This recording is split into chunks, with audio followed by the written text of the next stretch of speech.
பல நல்ல உள்ளங்கள் உடையவர்கள் கூட கஷ்டப்படுகிறார்களே, அது ஏன்? சிறு எறும்புக்கு கூட தீங்கு நினைக்காதவர்கள் கூட ஏன் சிரமப்படுகிறார்கள் என்ற கேள்வி வரலாம்.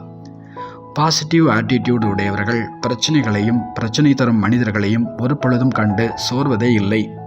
அவர்கள் இன்னல்களுக்குள்ளேயும் ஏதாவது நன்மை உள்ளது என்ற கண்ணோட்டத்திலேயே இருக்கிறார்கள். எதற்கும் அவர்கள் கலங்குவதே இல்லை. அவர்களது உள்ள உறுதி அணை போன்று செயல்பட்டு எல்லா பிரச்சனைகளையும் தடுத்து நிறுத்தி விடுவதோடு கூடவே ஒன்றுக்கு பன்மடங்காக பல நன்மைகளையும் வெற்றிகளையும் உருவாக்கி தருகிறது.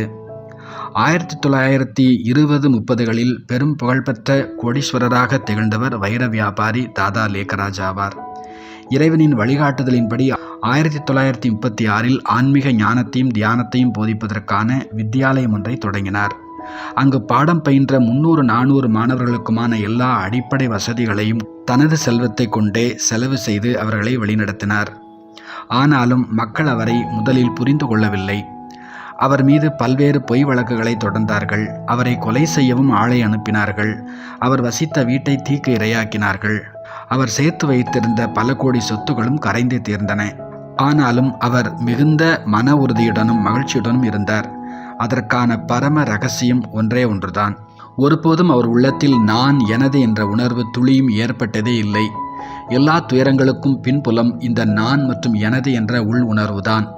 செய்பவர் செய்ய வைப்பவர் இறைவன். இந்த சத்தியம்தான் வாழ்க்கை எனும் விளையாட்டை வெற்றிகரமாக விளையாடி ஜெயிப்பதற்கான அடிப்படை சட்டமாகும். இந்த சட்டத்தை தானும் புரிந்து பிறருக்கும் போதித்து பல லட்சக்கணக்கான பேரின் வாழ்க்கை விதியை மாற்றி அமைத்ததால் தான் இன்றும் அனைவராலும் பிரம்மா பாபா என்று அவர் அன்போடு நினைவு கூறப்படுகிறார்.